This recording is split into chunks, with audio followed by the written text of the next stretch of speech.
Look at this piece of wood. It was driven into the soil of Lancaster County, Pennsylvania in 1887. That was during the presidency of Grover Cleveland. 137 years later, it is still here. It hasn't turned to gray dust. It hasn't crumbled into a nest for termites. If you try to press your thumbnail into the grain, the wood fights back. It is still dense. It still carries the faint, stubborn scent of ancient pine resin. Now, look at the deck in your backyard, or the fence you just paid $5,000 to install. Most modern pressure-treated lumber is lucky to last 10 years before the rot sets in. We are told this is just the way nature works. We are told that wood is temporary. But that might be one of the most expensive lies you have ever bought. The $15 billion wood processing industry relies on your wood failing. If your fence lasted a century, they would go out of business. So they sell you a cycle of decay. Think about your Saturdays. The average homeowner may spend over 2,000 hours of their life maintaining wood. That is 2,000 hours of scraping, staining, and breeding in chemicals. That is time taken away from your family. It is a stolen summer that repeats every 3 years. And it is all because a simple $2 formula was buried. Old Mennonite records from the 19th century describe a process that makes wood nearly immortal. Some researchers believe these methods were intentionally scrubbed from modern construction textbooks. One theory suggests the industry could not find a way to patent a recipe this cheap. But why would a formula that costs less than a cup of coffee be seen as a threat? Why would the biggest construction corporations in the world want it gone? The answer starts with a secret that has been hiding in plain sight since the time of the Vikings. Before 1940, when a person built a barn, they were building for the next century. Wood was seen as a permanent asset, but right around 1943, the philosophy changed. Some historians argue that this was the moment wood became a subscription service. The industry realized that if a fence lasted forever, you only bought it once. To keep the money flowing, the wood had to die. Before this shift, lumber was air-dried. It sat under the sun for months, allowing the fibers to toughen naturally. It was a slow, patient process. Then came the industrial kilns. By blast heating the wood to speed up production, the internal cell structure often shattered. The wood looked fine on the outside, but it was essentially wounded. To fix this, they started using chemical pressure treatments. You have seen that green-tinted wood at the hardware store? It looks protected, doesn't it? Here is the catch. Modern chemicals usually only penetrate about 1/8 of an inch into the surface. It creates a thin, toxic skin. Inside that skin, the wood is often still raw and vulnerable.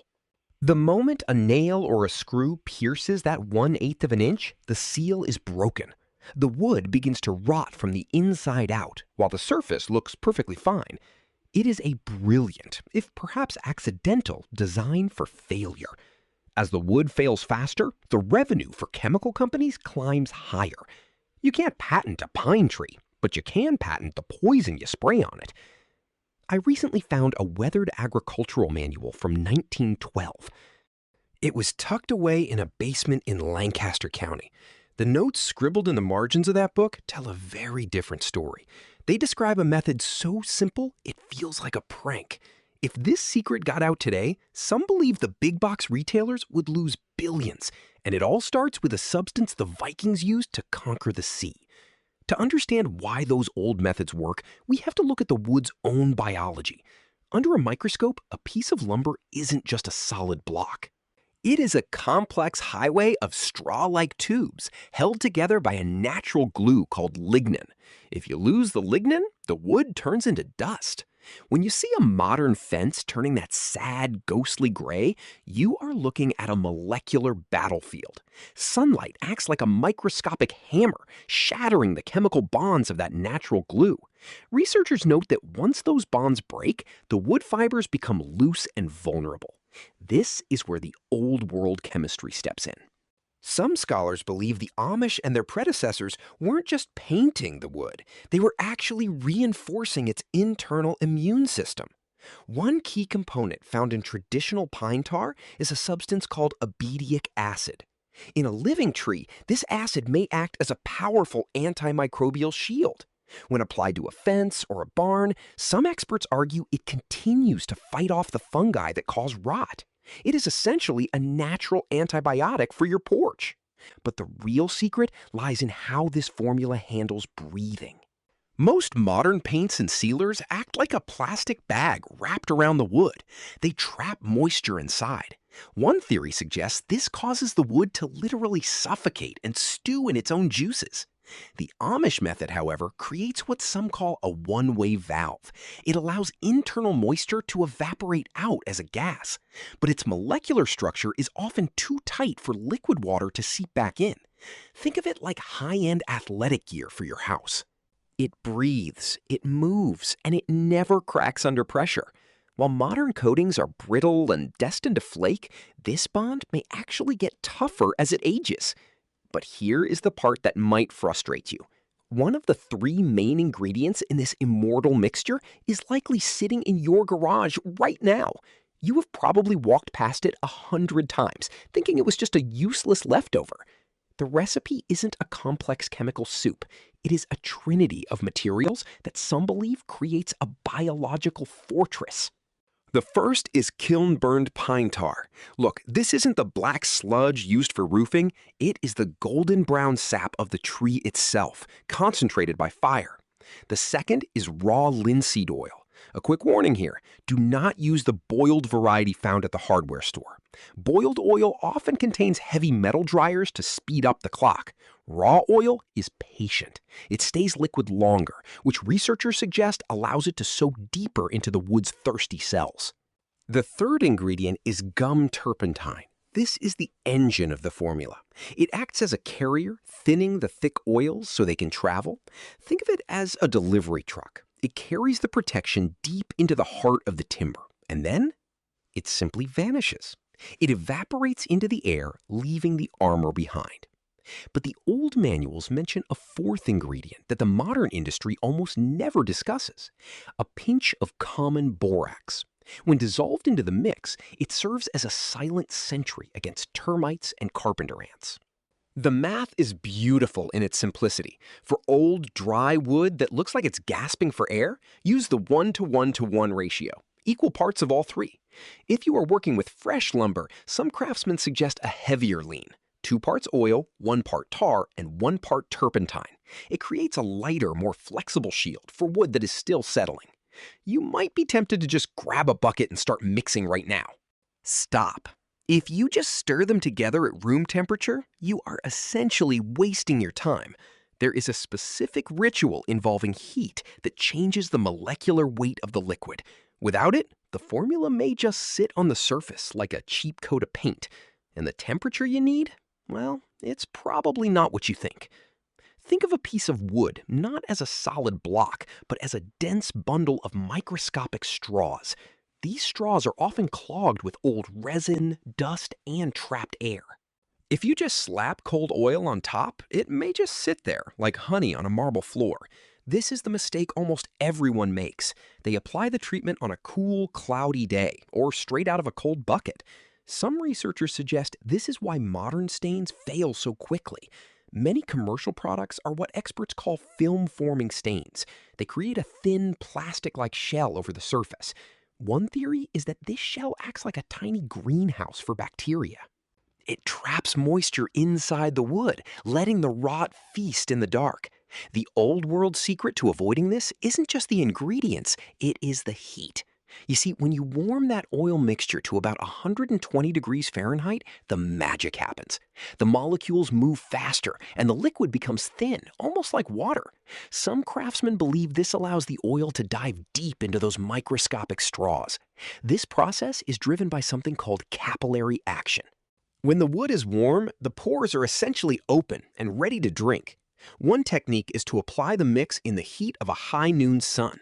As the wood cools in the evening, it may actually suck the oil deeper into its core. It is a physical pull that a cold application can never achieve. If you test this, the difference is striking. Water dropped on cold-treated wood might eventually soak in through the cracks, but on wood treated with the heat method, the water just dances on the surface. It can't find a way in because the cells are already full of protection. Now, you might be looking at your own deck right now and thinking it's too late. Maybe the boards are already gray, weathered, and starting to split. Well, don't give up on them just yet. I found a piece of lumber in my neighbor's trash that looked like it was ready for the landfill.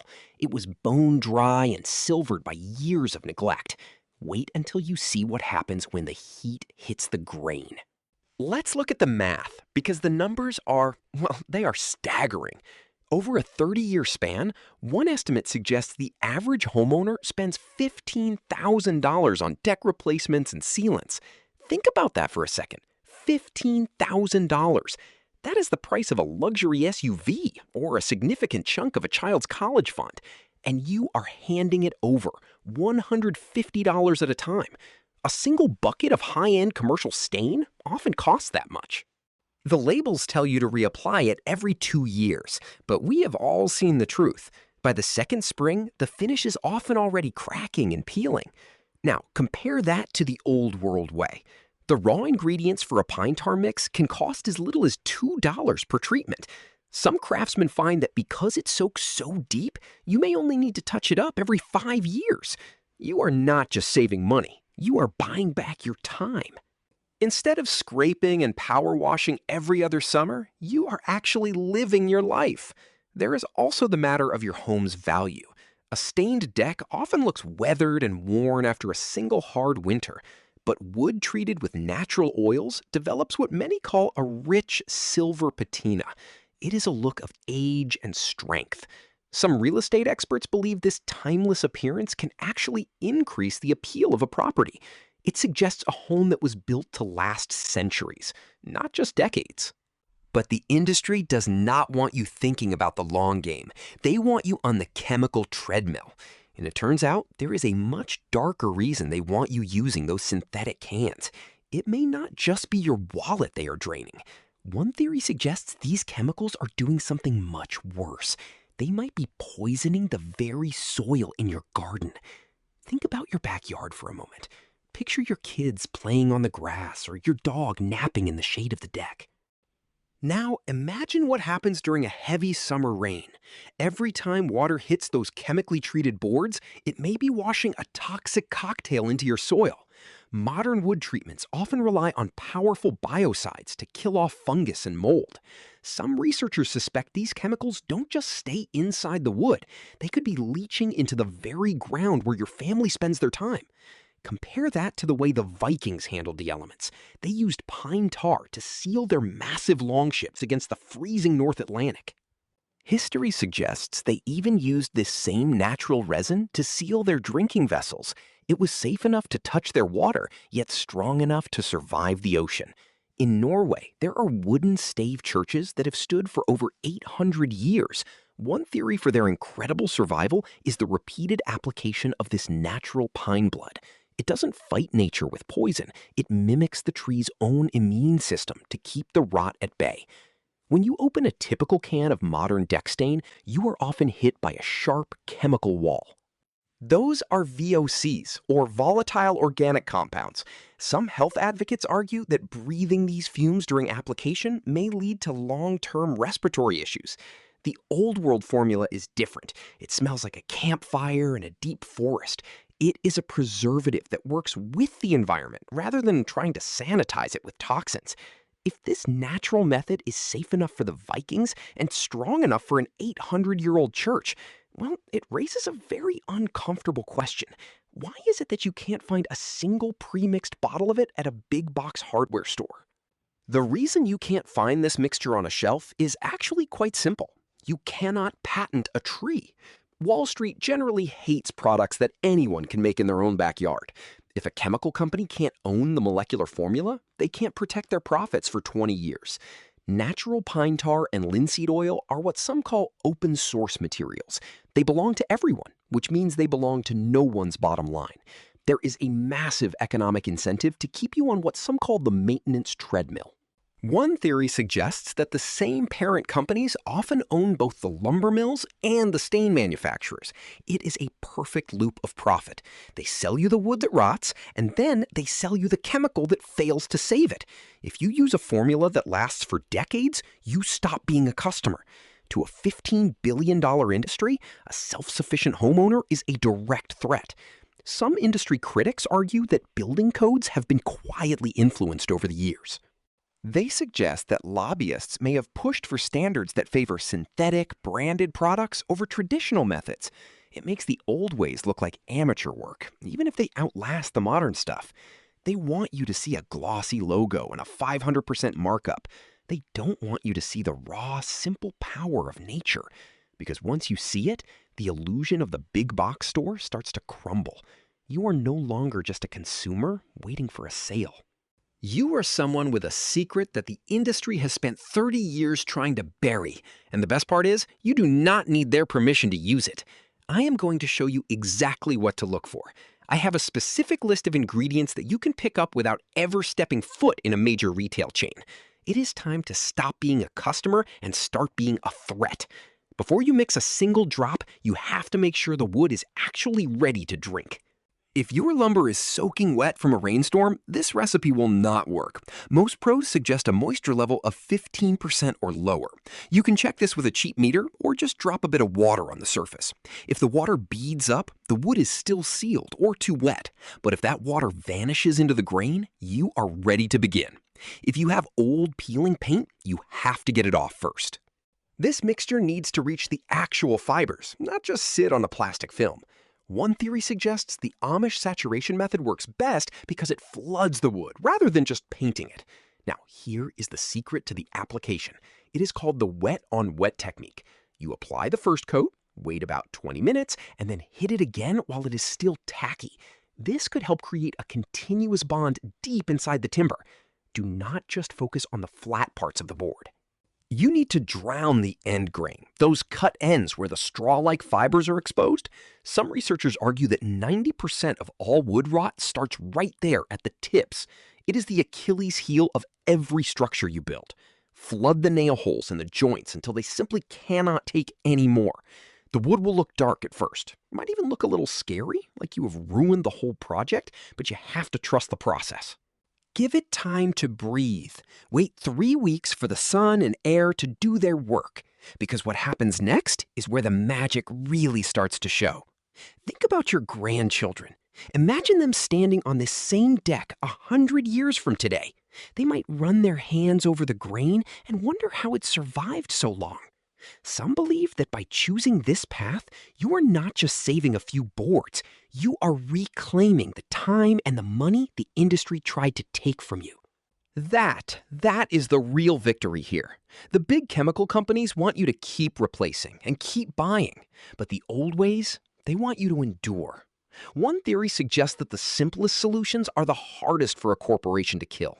You are no longer just a consumer. You have become a steward of something that actually lasts. You have traded a $15,000 headache for a $2 secret. If you know someone about to spend their entire summer budget at a big box store, send them this. Help them step off the maintenance treadmill for good. Let them know there is a better way. Now, look at your home. Find the oldest piece of wood you own and tell me in the comments when it was installed. I want to know exactly how long they have been lying to you. In a world of planned obsolescence, choose to build a legacy. Choose to build something that outlives the lies. Because in the end, simple always wins.